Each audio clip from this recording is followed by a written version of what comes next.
Hello everyone, मैं हूं CA Saurabh Singh Baghel and welcome back to my YouTube channel. दोस्तों, कल जीडीपी का डेटा आया अप्रैल मई और जून वाले क्वार्टर का। तो वहां पर जीडीपी जो आई उस पे बहुत ज्यादा चर्चा चल रही है कि पहली बार जीडीपी बहुत 40 सालों बाद नेगेटिव ग्रोथ रेट है। तो आज हम डिस्कस करेंगे कि जीडीपी क्या होता है और एक आम आदमी के जीवन में जीडीपी का क्या प्रभाव होता है। मतलब जीडीपी बढ़ने और घटने से आम आदमी का क्या लेना देना। बहुत सारे लोग कहते हैं कि जीडीपी घटी तो सरकार की घटी, हमें क्या करना है। तो चलिए आज हम समझने की कोशिश करेंगे कि पहली बात जीडीपी क्या है और दूसरा आम आदमी को कैसे जीडीपी का बढ़ना या घटना प्रभावित करता है। ठीक है, चलिए देखो। जीडीपी का मतलब सबसे पहले होता है ग्रॉस डोमेस्टिक प्रोडक्शन, ठीक है ना। ग्रॉस डोमेस्टिक प्रोडक्शन, डोमेस्टिक यानी घरेलू, ठीक है। तो मान लो ये इंडिया है, ठीक है। अब इंडिया के अंदर बहुत सारी फैक्ट्रीज होंगी, बहुत सारी कंपनीज हैं। ये क्या करते हैं, ये सारे क्या करते हैं, दो चीजों में डील करते हैं। या तो गुड्स बनाते हैं या फिर सर्विसेज बनाते हैं। गुड्स क्या होता है, जो हमें दिखाई देता है, जिसको हम ले जाके इधर उधर से ले जाके घूम सकते हैं। सर्विसेज क्या है, सर्विसेज हमें दिखाई नहीं देती।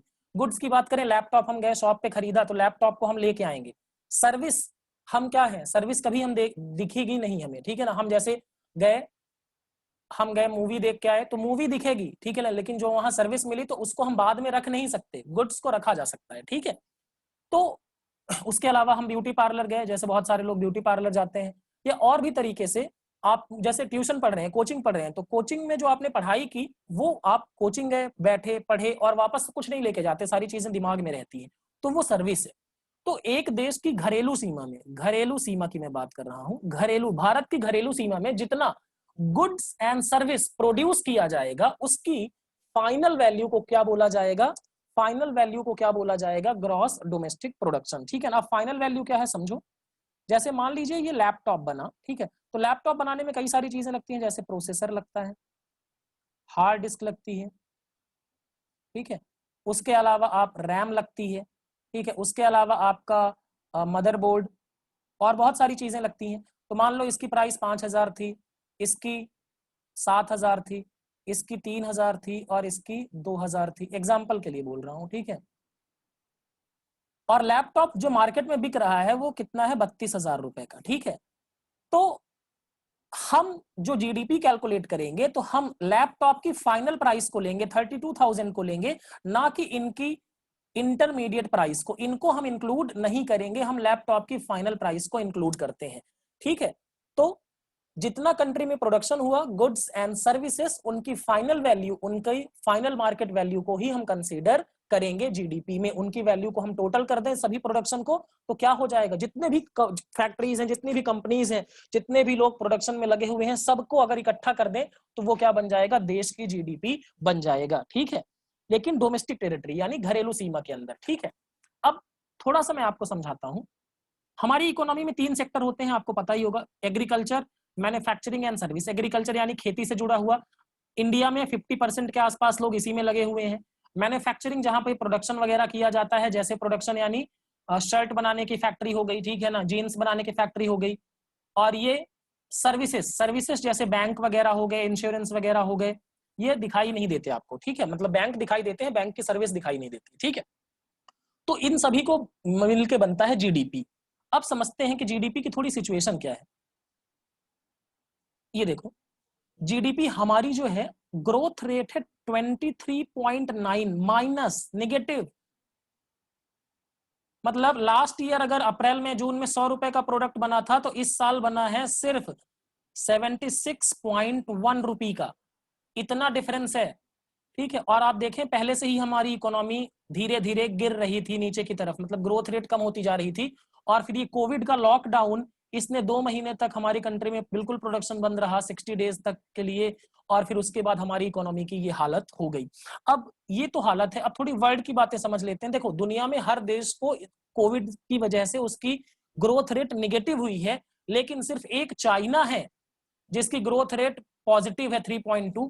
पहली सिचुएशन तो जो चाइना की कह सकते हैं कि चाइना प्रिपेयर्ड था इन सिचुएशंस के लिए, कोविड के लिए उसने अपने आप को तैयार कर लिया था। और दूसरा, चाइना ने कभी पूरी कंट्री में लॉकडाउन नहीं लगाया, उसने हॉट स्पॉट जहां था, जो उसका वुहान शहर था, उसको लॉकडाउन किया और वहां पर भी सिचुएशन को कंट्रोल कर लिया उसने। अब बहुत सारे लोग कह रहे हैं कि इंडिया में भी हमें ऐसा करना चाहिए था। देखिए, इंग्लिश में एक कहावत है कि it is very easy to be wiser after the event. घटना हो जाने के बाद सभी लोग ज्ञान दे देते हैं, ऐसा करना चाहिए था, वैसा करना चाहिए था, वैसा करना चाहिए था। कुछ चीजें जो होती हैं, जो कभी पहले नहीं होती, उसमें आपको डिसीजन लेने ही पड़ते हैं। ठीक है, हो सकता है कि अगर हम लॉकडाउन नहीं करते तो और ज्यादा ये जो बीमारी है इतनी स्प्रेड हो चुकी होती कि शायद हमें कंट्रोल न कर पाते। तो ठीक है जो हुआ, बट इसका इकोनॉमिक इम्पैक्ट बहुत बुरा आया इंडिया के ऊपर। ठीक है, दुनिया में सभी देशों का आप देखें, America, India, UK, France, Italy, Canada, Germany, जो बड़ी कंट्रीज हैं, सभी की ग्रोथ रेट नेगेटिव हुई है, माइनस में है, मतलब बढ़े नहीं है, घट गए हैं। ठीक है, अब थोड़ा सा बात करते हैं कि आम आदमी के जीवन पर इसका क्या प्रभाव आएगा। ठीक है, समझना, मान लो एक शॉप है आपकी। ठीक है, शॉप है, मान लेते हैं आप जूते बेचते हैं। आपकी हर महीने की सेल थी 10 लाख रुपए। कितनी थी? 10 लाख रुपए। ठीक है, अब आपकी सेल मान लो 30% से कम हो जाए, एग्जाम्पल दे रहा हूं राउंड फिगर के लिए, तो 30% से कम हो जाए यानी 3 लाख कम हो जाएगी, तो आपका अब सेल कितना होगा? 7 लाख। अब 7 लाख पर देखो, आपका प्रॉफिट यहां पर मान लेते हैं था 25%। कितना प्रॉफिट था? 25%, यानी 2.5 लाख रुपए आप कमाते थे। 10 लाख का 25%। अब यहां पर आप कितना कमाएंगे? 7 का 25%, 7 लाख का 25% आएगा आपका अप्रोक्सीमेटली 1,75,000। कितना आएगा? 1,75,000। आप पहले कितना प्रॉफिट कमाते थे? 2,50,000। अब आपका प्रॉफिट कितना कम होगा? हो गया आपका प्रॉफिट में डिफरेंस आ गया 75,000 का। अब बिजनेसमैन तो इस प्रॉफिट को अर्न करना चाहेगा, वो तो चाहेगा कि अब इस प्रॉफिट को, जो इसका ये लॉस दिख रहा है आपको, 75,000 रुपए उसका प्रॉफिट कम हुआ है, तो ये क्या करेगा? आपके यहाँ जो काम करते होंगे लोग, ठीक है ना, आपने लोगों को काम पे रखा होगा, उन लोगों को जो नौकरी से निकालेंगे, और नौकरी से निकालेंगे तो आपका ये पैसा बचेगा। ठीक है ना, आपका ये जो प्रॉफिट होगा ये इससे में आपकी भरपाई होगी। तो दो तरीके हैं, या तो लोगों की सैलरी, वेजेस कम कर दिए जाए, ठीक है ना, या फिर उनको जॉब से निकाल दिया जाए। अब जब जॉब से निकाल दिया जाएगा तो क्या होगा?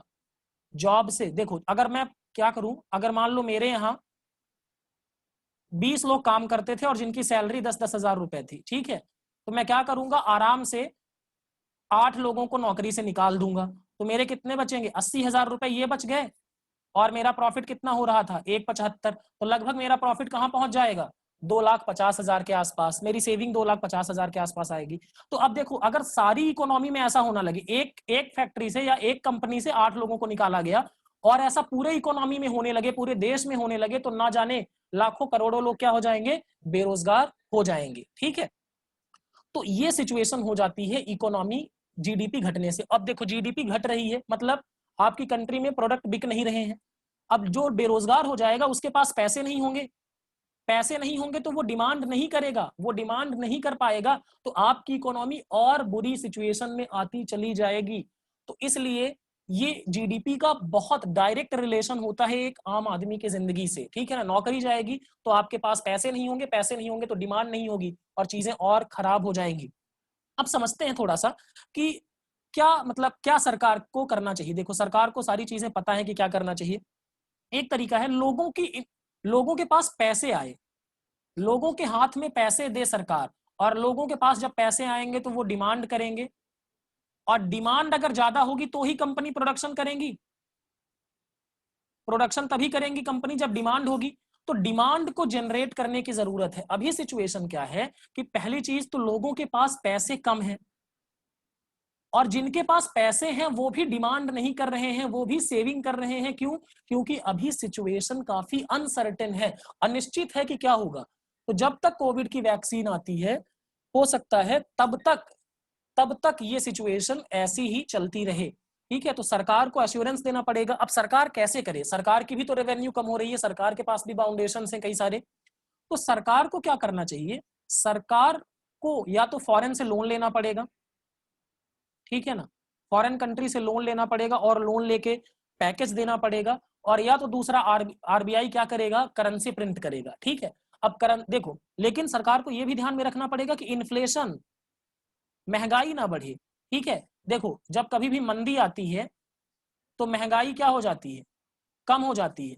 लेकिन अभी क्या है कि भले ही मंदी है, इकोनॉमी नीचे आई है, लेकिन इन्फ्लेशन, महंगाई कम नहीं हुई है। तो सरकार को इस बात का भी ध्यान रखना पड़ेगा कि ये महंगाई बढ़ने ना पाए, कि ऐसा कहीं ऐसा ना हो कि मतलब सरकार पैकेज भी दे और उसका कोई इकोनॉमी पे फर्क भी ना पड़े।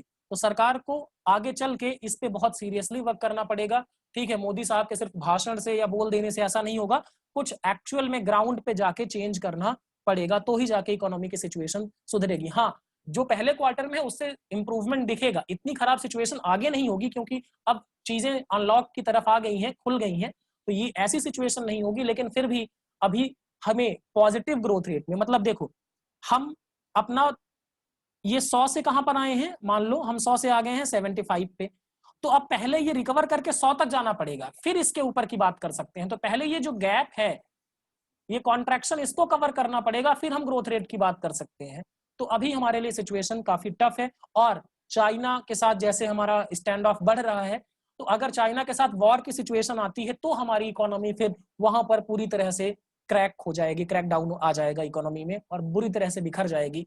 तो वॉर ना हो और इंडिया में कुछ मतलब वॉर की सिचुएशन ना आए और बातों से ही चीजें सॉल्व हो जाएं तो बेहतर है। सो दोस्तों, अगर आपको ये वीडियो अच्छा लगा तो लाइक करें, कमेंट करें और अपने फीडबैक दें जरूर। अगर आपको कोई डाउट है तो भी पूछ सकते हैं और चैनल को सब्सक्राइब कर लें। Thank you.